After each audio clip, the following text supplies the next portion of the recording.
What if something dangerous was happening inside your legs right now, and you couldn't feel it at all? What if, while you're sitting in your favorite chair, watching TV, or making your morning coffee, a silent process is slowly stealing your strength, your balance, and your independence, without pain, without warning, without any clear signal? Most people over 65 believe that if something were truly wrong, they would feel it. Sharp pain, a strong symptom, a clear sign. But poor leg circulation doesn't work that way. It doesn't announce itself. It whispers. It starts with things you brush off: cold feet, heavy legs, a strange tingling, swelling at night, cramps that come and go, a little more unsteady than you used to be. You tell yourself it's just age. You tell yourself it's normal. You tell yourself everyone feels this way. But what if that's exactly why it's so dangerous? Because by the time most people realize something is wrong, the damage has already been building for years. And here's what most seniors are never told. Walking alone, the one thing everyone recommends, may not be enough to protect the deep blood flow. That keeps your legs alive, strong, and responsive. Not enough to protect the tiny vessels that feed your muscles. Not enough to prevent stiffness, weakness, and loss of stability. If you've ever felt like your legs just don't work the way they used to, even though you try to stay active, this video was made for you. Because what you're about to hear may completely change how you think about your body and what it still can do. After the age of 40, your body begins to change in ways most people never fully understand. Your blood vessels slowly lose elasticity. Your muscles don't contract as strongly. Your heart doesn't push blood as efficiently into the smallest channels. And gravity starts working against you more than for you. By the time you reach your 60s and 70s, these changes quietly stack up. But here's the real problem. Circulation issues rarely show up as emergencies. They don't scream. They whisper. They appear as a little stiffness when you stand up, feet that feel cold for no clear reason, legs that feel tired faster than they used to, a strange heaviness at night, swelling that disappears by morning. So people ignore them. They assume it's normal aging. They assume it's nothing serious. They assume it can wait. And that's exactly why this matters. Because circulation is what keeps your muscles fed, your nerves alive, your balance steady. When blood flow slows, your legs don't just get weaker. They become less aware, less reactive, and more fragile. That's when falls happen. That's when confidence drops. That's when independence quietly starts slipping away. Mornings become harder. Stairs feel heavier. Long walks feel shorter. Standing up takes effort. And most people never connect these changes to circulation. They think it's strength. They think it's joints. They think it's just age. But it isn't. It's a system that isn't being activated the way it needs to be anymore. This isn't about getting younger. It's about turning systems back on that have slowly been drifting offline. Think of your circulation like a city's road system. Big highways move traffic fast. Small streets bring supplies to individual homes. When you're younger, both systems work beautifully. Blood flows easily through large vessels and then travels deep into tiny capillaries that feed your muscles, nerves, and tissues.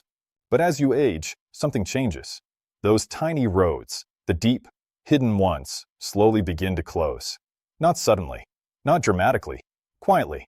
Your heart still pumps. Your big arteries still move blood. But the smallest vessels, the ones that matter most for muscle strength, warmth, sensation, and healing, begin to shut down first. That's why circulation problems don't feel like heart problems. They feel like cold feet, numb toes, heavy legs, weak steps, poor balance, slower reactions. Here's what most people don't realize. Your legs don't rely on your heart alone. They have their own pumping system. Doctors sometimes call this the second heart. Every time your calf muscles contract, they squeeze blood upward, helping it return to your heart and pulling fresh oxygen down into your legs. But if those muscles aren't being activated in the right way, deep enough, long enough, or with the right patterns, that pump becomes weak. And when that pump weakens, blood starts to pool. Oxygen delivery drops. Waste builds up. Nerves become less responsive. Muscles lose endurance. That's when legs start to feel off. Not injured. Not painful. Just not right. And here's the important part. Most everyday movement doesn't fully activate this deep system anymore. Casual walking, light chores, short trips around the house. These movements keep you busy, But they don't always wake up the deep circulation pathways your legs need to stay strong and responsive. So your body adapts. It slows things down. It conserves energy. It reduces flow to areas it thinks aren't being used much. And that's how decline begins. Not with pain, with silence.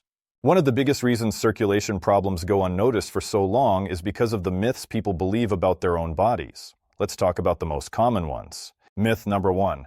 If it doesn't hurt, it's fine. This belief is incredibly dangerous. People assume pain is the body's alarm system, but circulation decline uses subtlety, coldness, heaviness, tingling, a strange sense that your legs don't respond as fast as they used to. Because these sensations aren't sharp, people dismiss them. Circulation problems don't scream, they whisper. Myth number 2. This only happens to overweight or inactive people. This one stops a lot of people from paying attention.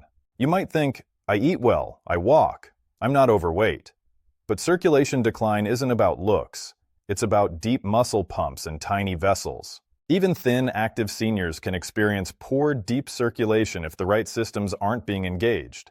It's not about how much you move, it's about how you move. Myth number 3. I walk, so I'm protected.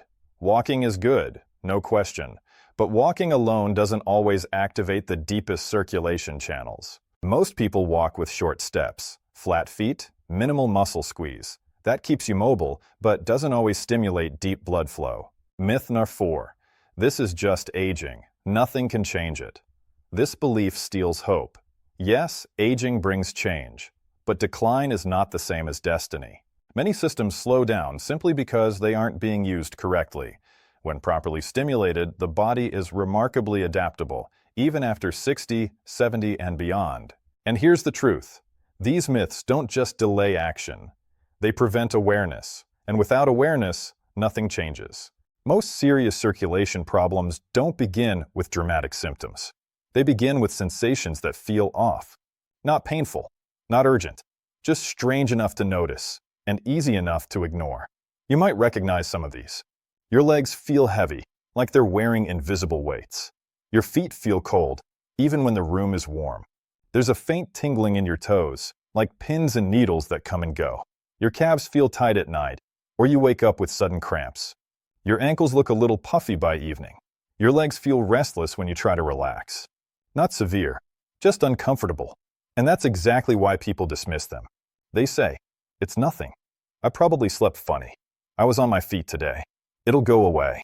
But these sensations are not random. They are messages. They're what happens when oxygen delivery drops just enough for nerves to become irritated. When blood starts pooling instead of circulating. When waste products don't clear as efficiently. When muscles aren't being fully fed anymore. Your body is incredibly intelligent. It warns before it breaks. But the warnings aren't loud. They're subtle. And here's the part most people don't expect. These signs often appear years before anything serious happens. Long before falls. Long before balance problems. Long before walking becomes difficult. Long before doctors start using scary words. This is the window. This is when change is easiest. This is when the body responds fastest. This is when systems can still be reactivated. But only if you notice. If you've ever thought, my legs just don't feel like they used to, without knowing why. That's not imagination. That's information. And the sooner you listen, the more power you have. Let me paint two futures. Both start the same way. Two people in their late 60s. Both feel a little stiffness in the morning. Both notice their feet get cold sometimes. Both feel a slight heaviness in their legs at night. Nothing painful. Nothing dramatic. Just different. Person A ignores it. They tell themselves it's normal. They've earned the right to slow down. They sit more. They move less. They stop trusting their legs the way they used to. Stairs feel harder. They hold onto railings more. They avoid long walks. They sit down sooner. Slowly, confidence fades. They don't fall, not at first. They don't lose independence, not suddenly. But year by year, their world shrinks. Fewer outings, less energy, more fear of losing balance, more hesitation. And one day, they realize they don't feel capable anymore. Not broken, just limited. Now person B notices the same early signs. Cold feet, heavy legs, tingling, tightness. But instead of ignoring them, they get curious. They learn what these sensations mean. They understand how circulation really works. They start activating the systems that have gone quiet. Not with extreme workouts, not with pain, not with exhaustion, just with the right kind of movement. Months later, they feel different. Their legs feel warmer. Their steps feel steadier. They move with more confidence. They don't think about balance. They trust it. They walk without fear. They stand up without hesitation. They feel present in their body again. And the biggest difference? It's not physical. It's emotional. They don't feel fragile. They don't feel like time is stealing from them. They don't feel like decline is inevitable. They feel capable. Both of these futures start with the same sensations. The only difference is what you do with them. Here's the part most people are never told. Not by doctors. Not by fitness experts. Not by commercials. Not by friends. Your circulation doesn't decline just because you're aging. It declines because certain systems stop being activated. That's the hidden truth. Your body is not a machine that wears out and can't respond. It's a living, adapting system. And when a system isn't used correctly, your body slowly powers it down to conserve energy. Not because it's broken, because it thinks it's no longer needed. Most seniors are told, walk more, stay active, move when you can. And that sounds good, but it's incomplete. Because most daily movement doesn't stimulate the deep circulation pathways that keep your legs strong, warm, reactive, and stable. Those tiny blood vessels. Those deep muscle pumps, those nerve feedback loops, they don't respond to casual movement. They respond to specific patterns of activation, slow holds, targeted contractions, gravity-assisted flow, rhythmic pumping, unusual movement directions. These are the signals your body recognizes as important. And when it receives those signals, it adapts. Blood flow increases, nerves wake up, muscles regain responsiveness, balance improves, confidence returns. Not overnight, not magically, but steadily. And here's the part that feels unfair. Most people only hear about circulation when it's already a problem, when medication is involved, when symptoms are severe, when fear is high. Almost no one talks about how to keep these systems awake in the first place. No one explains that decline is often a lack of stimulation, not a lack of ability. No one tells you that your legs still know how to respond. They just need the right signals. And once they receive them, they remember. Here's the part that matters more than any exercise, any science, or any technique. This isn't really about your legs. It's about your life. It's about what it feels like to trust your body again, to move without fear, to stand up without hesitation, to walk without thinking about every step. It's about not shrinking your world because your body feels unreliable. So many seniors don't lose mobility because they can't move. They lose it because they stop trusting themselves. They stop trusting their balance.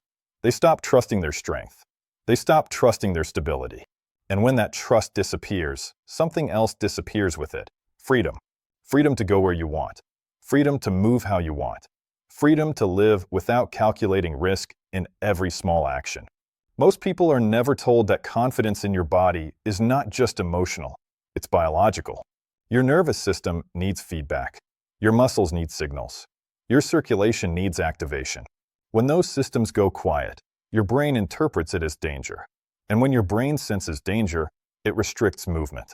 That's not weakness. That's survival. But here's what no one says out loud. You can teach your body safety again. You can show it that it's still capable, that it's still strong, that it still knows how to adapt. Not by pushing harder, not by exhausting yourself, not by chasing youth, but by sending the right messages. Gentle messages. Consistent messages, specific messages, messages that say, I still use this, I still need this, I'm not done yet. And when your body receives those messages, it responds, not with miracles, not with magic, but with resilience, with warmth returning, with steadiness growing, with confidence rebuilding. This is not about becoming 30 again. This is about not giving up control of your future to assumptions about aging.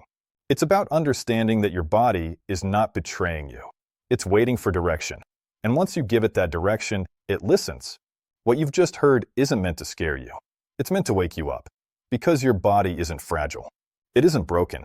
And it isn't finished. It's responding to what it's been taught. For years, you were taught to slow down, to accept decline, to expect less. But your body doesn't understand stories about aging. It understands signals. And when those signals stop, it doesn't panic, it adapts. That adaptation can look like weakness, But it isn't failure. It's a request. A request for direction.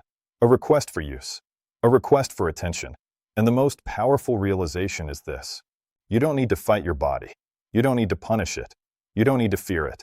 You just need to reconnect with it. Because the moment you do, something changes. Not just physically, emotionally. You stop seeing yourself as fragile. You stop seeing time as your enemy. You stop shrinking your world. And you start remembering who you are. If any part of this made you pause, if any word felt familiar, if any sensation we described made you think, that's me. I want you to know something. You're not alone. And nothing is wrong with you. Your body is communicating, and you're finally listening. That alone is powerful. If you feel comfortable, tell me in the comments what you noticed first. Cold feet? Heavy legs? Tingling? Tight calves? Feeling unsteady? Not for the algorithm. Not for numbers. For connection. Because when people share, others realize they're not imagining things. And that matters. We're building a community of awareness here, not fear. And I'm honored you're part of it.